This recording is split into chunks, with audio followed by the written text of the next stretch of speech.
Greetings from CSI Delhi branch, eMedi News and Heart Care Foundation of India. Welcome to our show, Chat with Dr. KK. We have with us Dr. Sanjay Tyagi, who is Director, Professor and Head, Department of Cardiology at GB Pant Hospital and Maulana Azad Medical College. Welcome to our show. Thank you. What we are going to discuss is from very basics to very advanced in the management of high blood pressure. We do expect JNC 8 coming in the next 1 or 2 months. That means there is a need for some changes in identification, diagnosis, evaluation and management of hypertension. Okay. So first of all, one of the controversies is, should pre-hypertension be there or not? What do you feel? The pre-hypertension should certainly be there because it is necessary to make the person aware that he is having this problem like pre-diabetes. He has to take more care. So pre-hypertension is, I think, is important concept. People become more aware, and so before the development you are an advocate that irrespective of the age, BP should be lower than 120 by 80, 120 by 80. Yes. Okay. And if the BP except in elderly, 120 by 80 may be lower for them. So in elderly, what level you will keep? 140 by 90. 140 by 90. Yes. So in a younger people, you want to be less than 120, 80. In elderly, you'll be able to manage them 140 by 90. Okay. Otherwise, in a younger person, if you have a blood pressure of say 130 by 80, would you like to bring it to 120, 80 by lifestyle management? Lifestyle management, certainly, because it not only helps in hypertension, it helps in diabetes, it helps in lipid profile control, it helps in long run to make them their health in a perfect way. Now, there was a statement, I'm giving a hypothetical statement, that the blood pressure is less than 160 by 100. That means it's stage 1 or normal or pre-hypertension.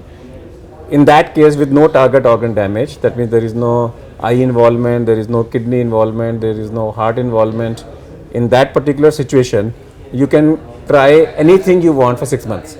Lifestyle, drugs, Ayurvedic drugs, homeopathic drugs. No, I'm talking about, because everybody says, I have treatment available. So if a patient's blood pressure is stage 1 with no complications. See, lifestyle measures are important for any stage of hypertension, so they should be advocated. But if a person continues to have hypertensive 160 by 100, I think that he should be managed by medical management. No, why I'm coming is that homeopath comes and says, I have treatment. Okay, there is a homeopathic ACE inhibitor called Cratagus. There is an homeopathic beta blocker called Lycopus. There is a homeopathic diuretic called Punarnava. There is an homeopathic nitrate called Cactus, called amyl nitrate. They have Reserpine.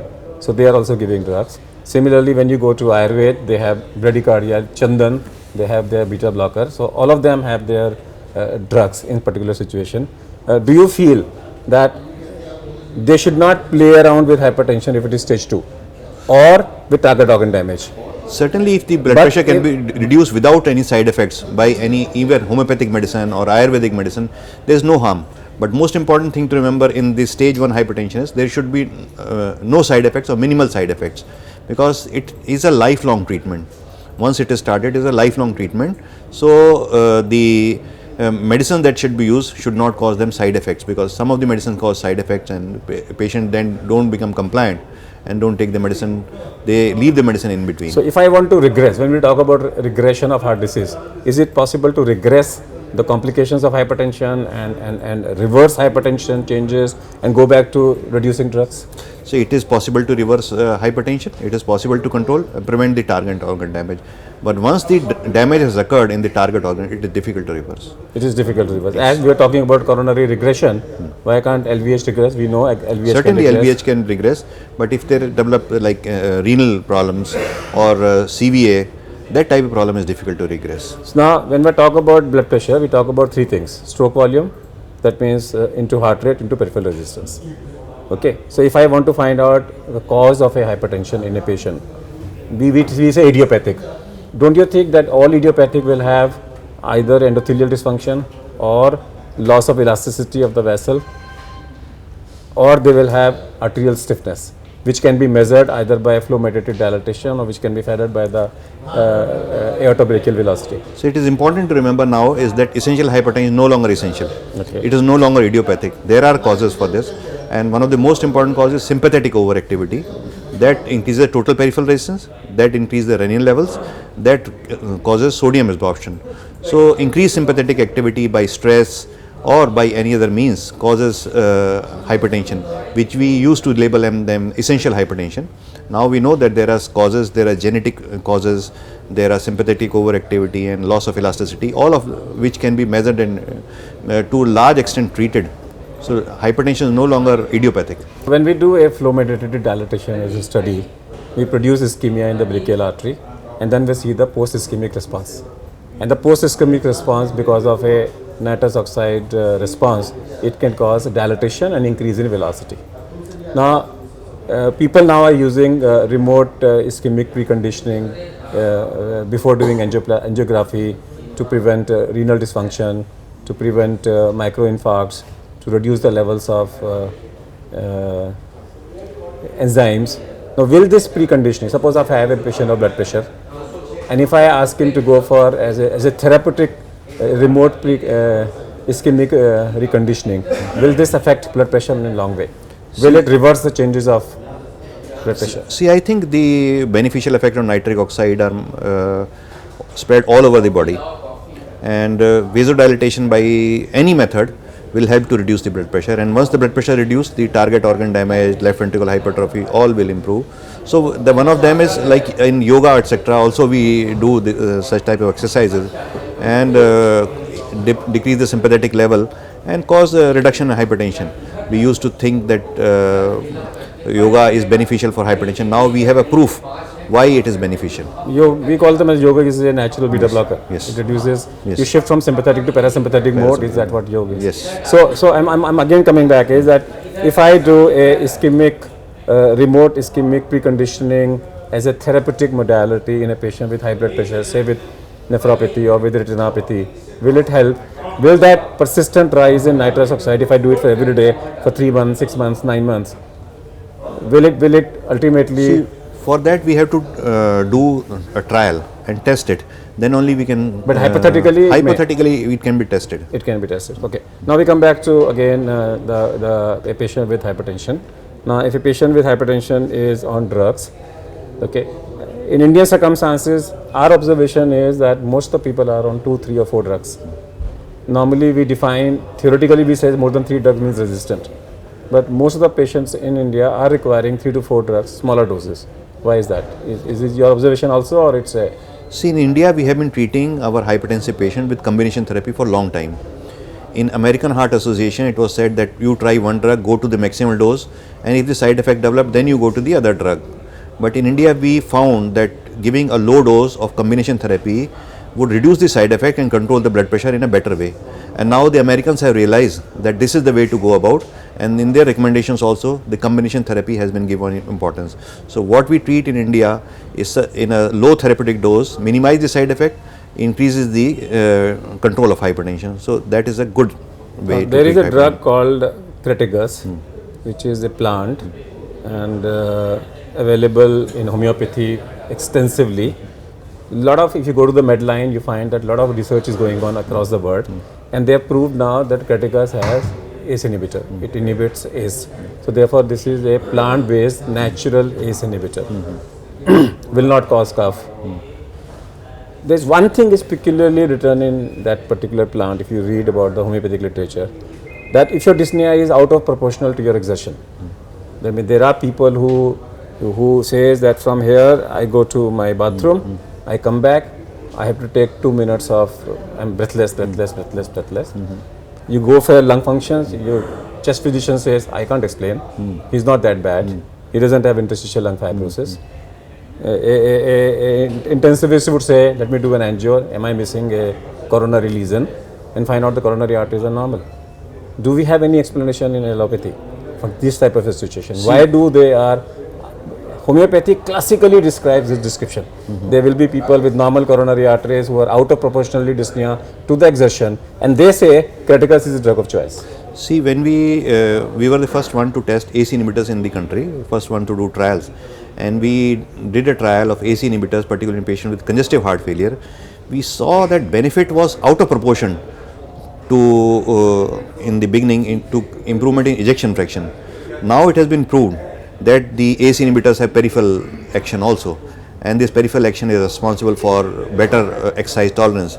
So similar may be the case with this drug also. No, this drug is a ACE inhibitor. So my assumption is that if what I'm saying is homeopathy classically describes it 50 years ago that if you have this, use Cratagus. Yes. And Cratagus is an ACE inhibitor. Yes. Therefore, all such patients who are out of proportionate dyspnea, we should give them an ACE inhibitor. So that is what I am telling you. The AC inhibitors have been shown to have Peripheral actions also. So this drug may also be having beneficial peripheral actions, which may be improving their shortness of breath. Now I want to reduce LVH. Is it necessary for me to find out a drug which reduces LVH? Certainly. If I have LV mass which is much LV lower, hypertrophy is a very important prognostic risk marker. to prevent certain cardiac death. Certain cardiac death, diastolic dysfunction. This is a very important thing. Okay, so the drug of choice if there is a LVH. AC inhibitor. Again, AC inhibitor. AC inhibitor. Now, if a patient has a hypertension with diastolic dysfunction, grade 1, grade 2 or grade 3, again, so if in presence of isolated diastolic dysfunction with hypertension, drug of choice. AC inhibitor or a calcium channel blocker? Amlodipine group. Yes. So ACE inhibitor, amlodipine. What about diltiazem and beta blocker? Diltiazem do not have potent antihypertensive effect. So as a first line antihypertensive action, we don't prefer them to use. So some of the physicians in the West have tried, but the antihypertensive effect is very limited. Yes, beta blockers are used in patients who have severe hypertension, tachycardia in combination with nifedipine, amlodipine type of drugs, which can cause tachycardia, and so to counterbalance that tachycardia, a beta blocker is added. But as a first line drug, a beta blocker, we tend to avoid them. In such situation, aldactone for a diastolic dysfunction. Aldactone is a very good drug for resistant hypertension. In recent years, literature has been emerging that if a patient has resistant hypertension that is uncontrolled with 3 antihypertensive drugs, one of them is a diuretic. If the blood pressure is not controlled, add aldactone. That will control the blood pressure much better, and we have seen it practically. It is a remarkable drug. Okay, so when we talk about the newer drugs which are coming, there's renin inhibitors, and recently again lots of trials in ACC have talked about that they are not that much effective. Yes. What is your? Certainly. Previously also it has been saying combination of AC inhibitors with ARBs is not beneficial. Similarly, like renin inhibitors, if you combine with AC inhibitors, that will not, because they have same line of action. So we have to have drug which have synergistic mode of action. So once if you are acting on the same line, the same drug may be escalated. Combination of 2 drugs with this similar line of action is not good. It's not point. And what about renal denervation? What we are talking about today?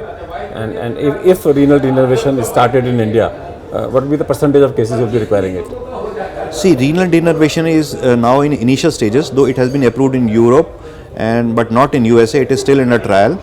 Initial results have shown it is very promising results. Blood pressure is reduction of to the tune of 20 millimeter diastolic to 30 millimeter systolic blood pressure reduction. Apart from that, long-term randomized control trial also have shown now that renal denervation is effective, particularly in patients who have sympathetic overactivity. And we are going to start renal denervation in the next month, but long-term results of renal denervation should still be evaluated as with other, because antihypertensive treatment is a long-term treatment. So once you give renal denervation to this patient, you give radiofrequency ablation, and in that also I shall be talking tomorrow about, this is my presentation tomorrow on renal denervation. There are advancements occurring because the renal nerves are situated on the adventitia, and we are giving therapy from the intima. So now there are at least 50 companies evaluating this line of treatment, where you have to denervate from the adventitia and give, apart from radio frequency, there are many other modalities are being tried, like ultrasound, focused ultrasound, which can focus on the adventitial nerves and ablate these nerves and cause reduction in blood pressure. So this year's slogan for WHO is management of hypertension. As per WHO, by 2030, cardiovascular mortality will be number 1. Today is number 2 after communicable, and it is approximately 28% will become 39%. Mortality will be cardiovascular, and more than 60% out of this cardiovascular is hypertension.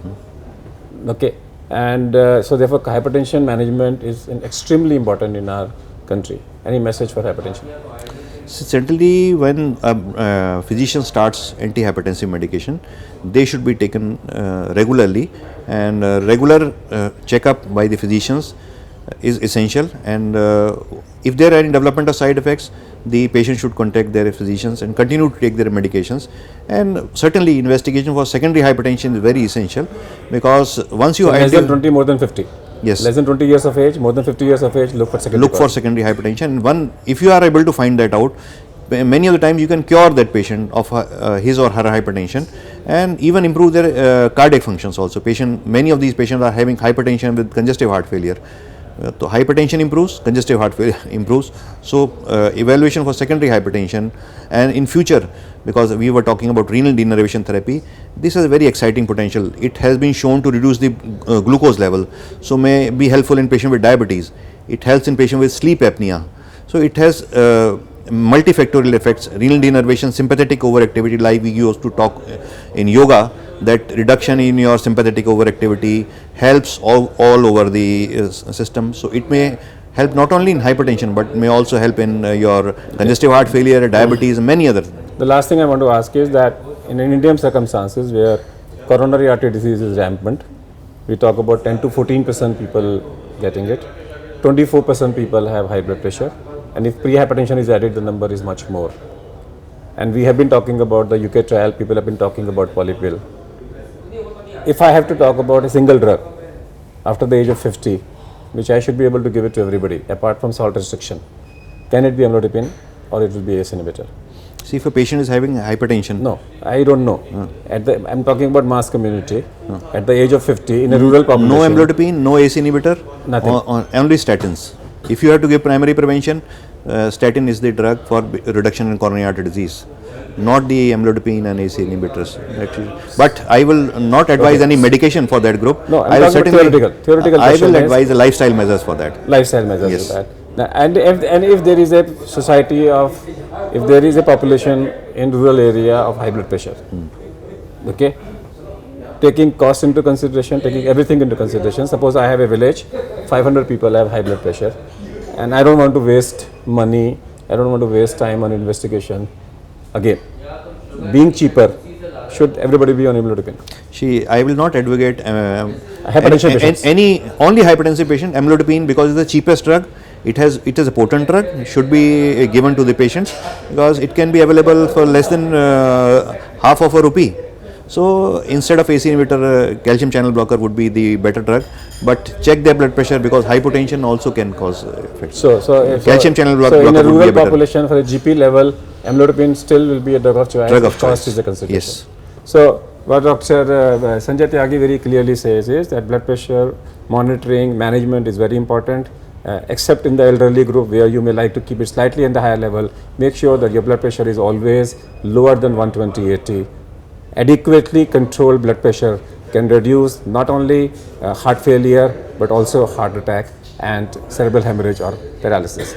Well, thank you to be here in our show. We'll come back with one more show. Thanks for your kind invitation. Thank you. We'll come back with one more show. Till that, goodbye. Thank you. Thank you.